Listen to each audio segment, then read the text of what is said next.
Assalamualaikum warahmatullahi wabarakatuh. Perkenalkan nama saya Siti Namira Ali Gasya dari S1 Akuntansi 2019 dengan NIM 17061935. Saya di sini ingin mempresentasikan seminar proposal skripsi saya yang berjudul Pengaruh Laba, Arus Kas, Leverage, dan Firm Growth terhadap Financial Distress. Dosen pembimbing yang pertama saya itu ada Pak Unggul Purwahedi dan yang kedua itu Bu Dia Armaliza.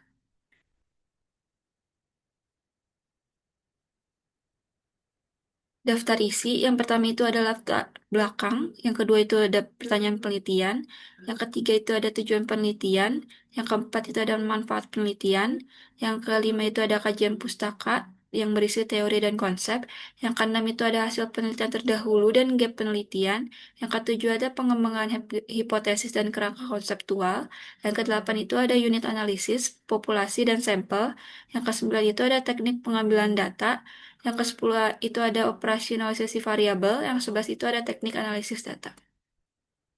Latar belakang. Persaingan yang semakin ketat di era globalisasi bisa mengakibatkan pengeluaran perusahaan semakin tinggi dan dapat mempengaruhi kondisi keuangan perusahaan. Jika perusahaan tidak dapat bersaing, maka perusahaan akan mengalami kerugian, yaitu perusahaan terjerumus dalam kondisi kesulitan keuangan. Kondisi kesulitan keuangan yang dialami perusahaan dapat disebut sebagai financial distress. Menurut Bobecker et al. Tahun 2024, financial distress merupakan tahap kondisi di mana terjadinya ketidakstabilan keuangan yang dialami oleh perusahaan ketika perusahaan tidak mampu untuk memenuhi kewajiban keuangannya secara tepat waktu. Kondisi financial distress pernah terjadi secara luas pada berbagai perusahaan yang ada di dunia, terutama saat terjadi krisis ekonomi maupun adanya peristiwa yang mempengaruhi stabilitas perekonomian global. Peristiwa tersebut adalah pandemi COVID-19. Meskipun kondisi ekonomi mulai mengalami pemulihan pasca pandemi, namun tidak sedikit perusahaan yang masih mengalami tekanan keuangan yang mengarah pada kondisi financial distress. Dilansir dari www.kompas.id, dipublikasikan pada 19 Januari 2024, Alessandro Gazzini yang merupakan Managing Director Alvarez dan Marshall dari perusahaan jasa konsultasi strategi global memaparkan bahwa kecepatan pemulihan kesehatan perusahaan pasca pandemi COVID-19 relatif lambat, berujung pada bertambahnya subkelompok perusahaan yang mengalami kesulitan keuangan yang berkepanjangan, atau Alessandro Gazzini menyebutnya dengan perusahaan zombie. Jumlah perusahaan yang berkondisi distress pada tahun pertama pandemi 2020 tercatat sebanyak 19,4%. Jumlah itu kembali menurun pada tahun 2021 menjadi 13,3%. Lalu pada tahun 2022 kembali naik menjadi 15,3% dan pada 12 bulan terakhir hingga Juni tahun 2023 kembali menurun menjadi 14,2%. Alessandro Gaggini menyebutkan bahwa perusahaan yang bergerak di bidang pertambangan logam dan non-batu bara yang termasuk ke dalam sektor basic materials mengalami tekanan kesulitan keuangan yang paling tinggi. Apabila kondisi kesulitan keuangan ini diketahui sejak awal, perusahaan bisa melakukan beberapa tindakan untuk memperbaiki atau mencegah situasi tersebut dengan menganalisis terjadinya kondisi financial distress dalam perusahaan. Dalam menganalisis, ada beberapa penelitian yang menggunakan rasio keuangan maupun non-keuangan. Pertanyaan penelitian. Yang pertama itu, apakah laba memiliki pengaruh negatif terhadap financial distress? Yang kedua itu, apakah arus kas memiliki pengaruh negatif terhadap financial distress? Yang ketiga, apakah leverage memiliki pengaruh positif terhadap financial distress? Yang keempat, apakah firm growth memiliki pengaruh negatif terhadap financial distress? Tujuan penelitian. Yang pertama, menguji dan menganalisis pengaruh laba terhadap financial distress. Yang kedua, menguji dan menganalisis pengaruh arus kas terhadap financial distress. Yang ketiga, menguji dan menganalisis pengaruh leverage terhadap financial distress. Yang keempat, menguji dan menganalisis pengaruh firm growth terhadap financial distress. Manfaat penelitian. Manfaat teoritis. Yang pertama, mengembangkan ilmu akuntansi dalam bidang manajemen keuangan mengenai laba, arus kas, leverage, firm growth, dan financial distress perusahaan. Yang kedua, membuktikan adanya gap penelitian dalam penelitian-penelitian terdahulu mengenai pengaruh laba, arus kas, leverage, dan firm growth terhadap financial distress. Manfaat praktis. Yang pertama, menambah wawasan dan dapat dijadikan referensi untuk penelitian-penelitian selanjutnya. Yang kedua, memberikan informasi bagi pengguna laporan keuangan untuk membantu mengindikasi saat perusahaan akan mengalami financial distress. Yang ketiga, memberikan masukan kepada perusahaan untuk memperhatikan kondisi keuangannya yang dapat berpengaruh jika terjadi financial distress. Kajian pustaka, teori. Teori sinyal atau signaling theory diperkenalkan pertama kali oleh Spence pada tahun 1973. Menurut Fahmi 2020, teori sinyal adalah teori di mana perusahaan memberikan sinyal yang berfungsi sebagai informasi kepada pengguna laporan keuangan perusahaan. Pihak manajemen perusahaan dapat memberikan informasi yang terdapat dalam laporan keuangan perusahaan seperti laba, arus kas, leverage, dan pertumbuhan perusahaan atau firm growth dalam bentuk sinyal positif atau good news maupun sinyal negatif atau bad news kepada pengguna laporan keuangan mengenai kondisi keuangan perusahaan dan kinerja perusahaan menurut Brigham dan Houston 2019. Yang kedua ada konsep pertama itu ada financial distress. Menurut Fahmi, tahun 2020, financial distress merupakan kondisi keuangan di mana perusahaan sedang mengalami kesulitan keuangan dalam jangka waktu yang lama dan berpotensi bangkrut. Kondisi tersebut biasanya terjadi akibat adanya penurunan laba yang didapatkan oleh perusahaan, meningkatnya beban utang yang tinggi, dan melemahnya pertumbuhan perusahaan. Menurut Liang et al. Tahun 2022. Financial distress biasanya diukur menggunakan beberapa model, yaitu model Altman-Judge Score, Springate, Chmielewski, dan Grover. Konsep yang kedua itu ada laba. Menurut Harahap, tahun 2018, laba merupakan peningkatan manfaat ekonomi selama suatu periode akuntansi yang berasal dari aktivitas operasional perusahaan yang mengakibatkan adanya peningkatan ekuitas selain yang berasal dari kontribusi pemilik modal. Laba merupakan salah satu indikator penting yang dapat menunjukkan kondisi keuangan suatu perusahaan. Perusahaan yang mampu menghasilkan laba secara terus-menerus menunjukkan bahwa perusahaan tersebut memiliki kinerja operasional yang baik, serta memiliki kemampuan untuk mempertahankan keberlangsungan usahanya di masa yang akan datang. Sebaliknya, perusahaan yang mengalami rugi atau penurunan laba secara terus-menerus berpotensi mengalami kesulitan keuangan atau financial distress. Menurut Kashmir, tahun 2019 ada beberapa jenis rasio yang digunakan untuk mengukur laba, yaitu ada return on asset atau ROA, return on equity atau ROE, net profit margin atau NPM, dan gross profit margin atau GPM. Yang ketiga itu ada arus kas. Menurut Subramanyam, tahun 2019, arus kas merupakan salah satu komponen yang penting dalam laporan keuangan yang menggambarkan aliran arus kas masuk dan kas keluar yang berasal dari aktivitas operasi, aktivitas investasi, dan aktivitas pendanaan yang terjadi dalam perusahaan selama periode tertentu. Arus kas merupakan salah satu informasi yang penting dalam analisis laporan keuangan karena menggambarkan kemampuan perusahaan dalam menghasilkan kas dari kegiatan operasional perusahaan dan kemampuan perusahaan dalam memenuhi kewajiban keuangan yang dimiliki oleh perusahaan. Menurut Fahmi tahun 2020, ada dua metode untuk menyajikan laporan keuangan. Laporan arus kas, yaitu metode langsung atau direct method dan metode langsung atau indirect method. Yang keempat ada leverage. Leverage menurut Brigham dan Houston tahun 2019 merupakan rasio yang digunakan untuk mengukur sejauh mana perusahaan menggunakan utang dalam struktur modalnya. Leverage juga digunakan untuk menggambarkan tingkat risiko keuangan yang akan dialami oleh perusahaan. Jika rasio leverage perusahaan tinggi, maka beban utang yang harus dibayar oleh perusahaan pun tinggi, sehingga risiko perusahaan akan mengalami financial distress pun juga semakin meningkat apabila adanya ketidakstabilan dalam arus kas perusahaan. Menurut Kashmir 2019, ada beberapa rasio yang digunakan untuk mengukur leverage, yaitu debt to asset ratio atau DAR, debt to equity ratio atau DER, long term debt to equity ratio atau LTDR, dan time interest on ratio atau TIR.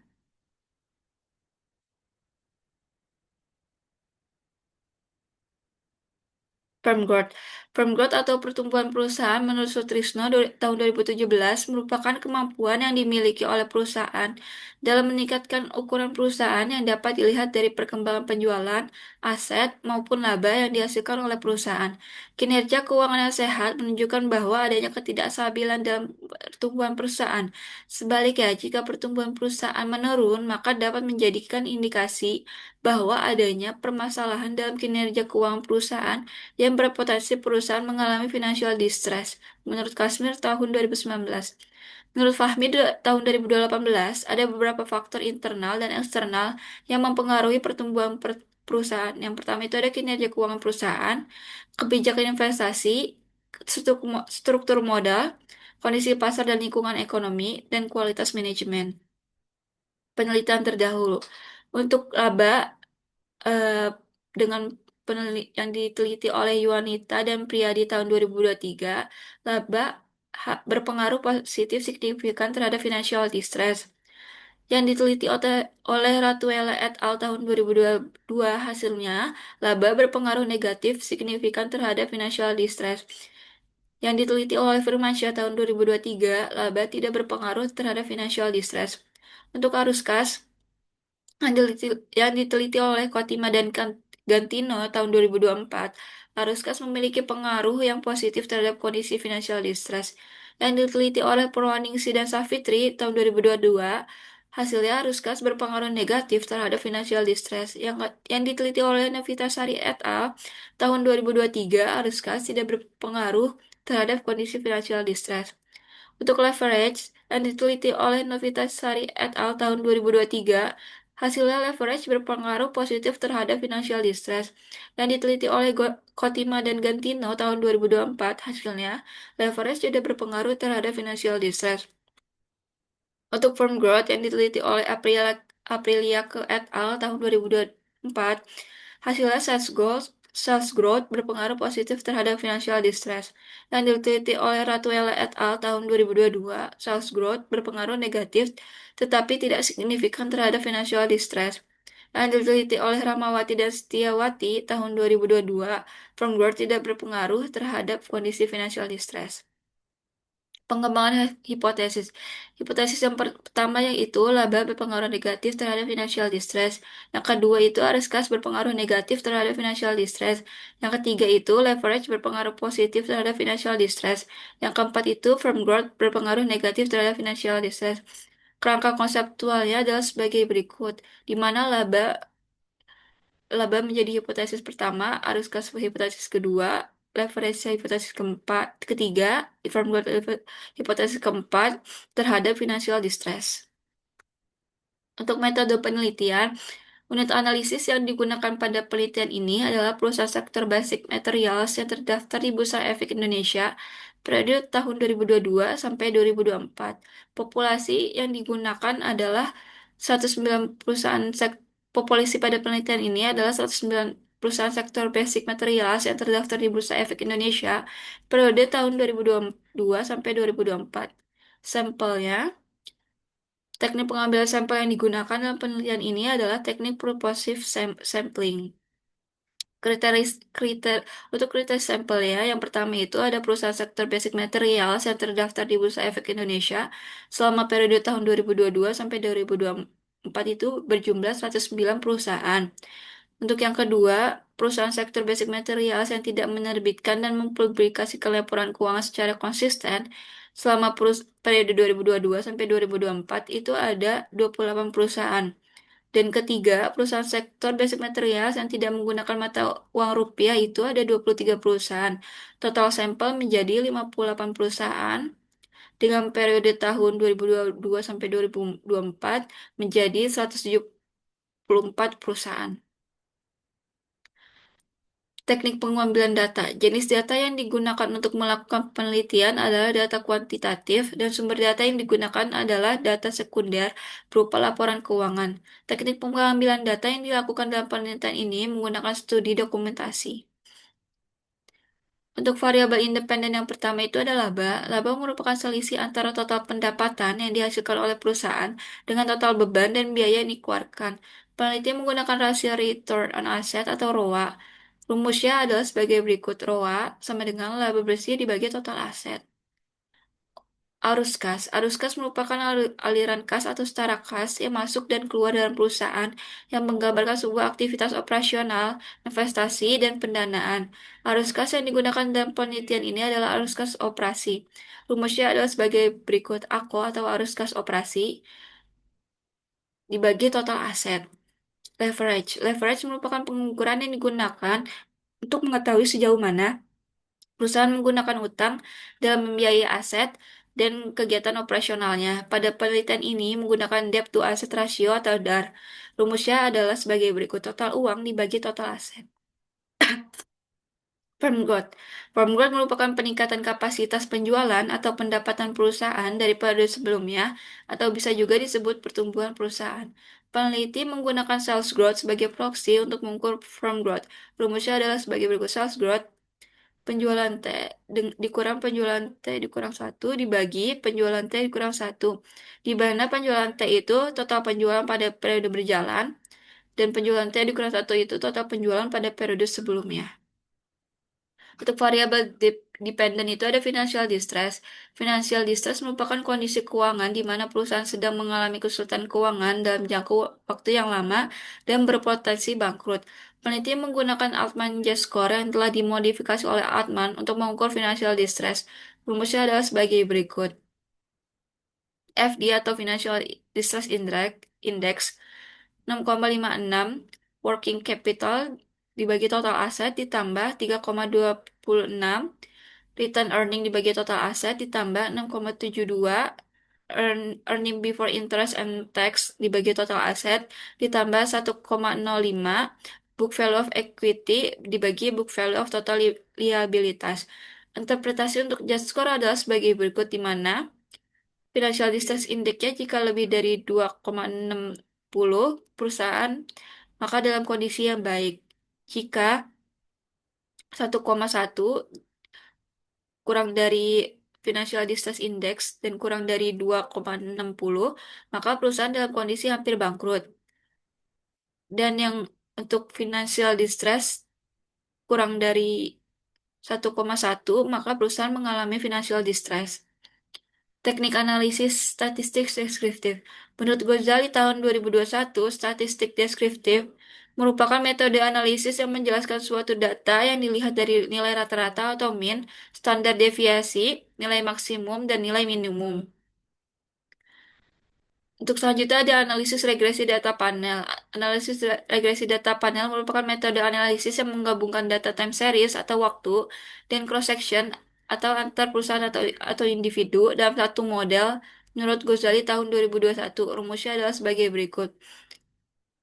Financial distress, Kostasta ditambah koefisien koefisien return on asset ditambah koefisien arus kas operasi ditambah koefisien debt to asset ratio ditambah koefisien sales growth ditambah error term. Menurut Ghazali tahun 2022-2021, analisis regresi data panel dibagi menjadi 3 model, yaitu sebagai berikut.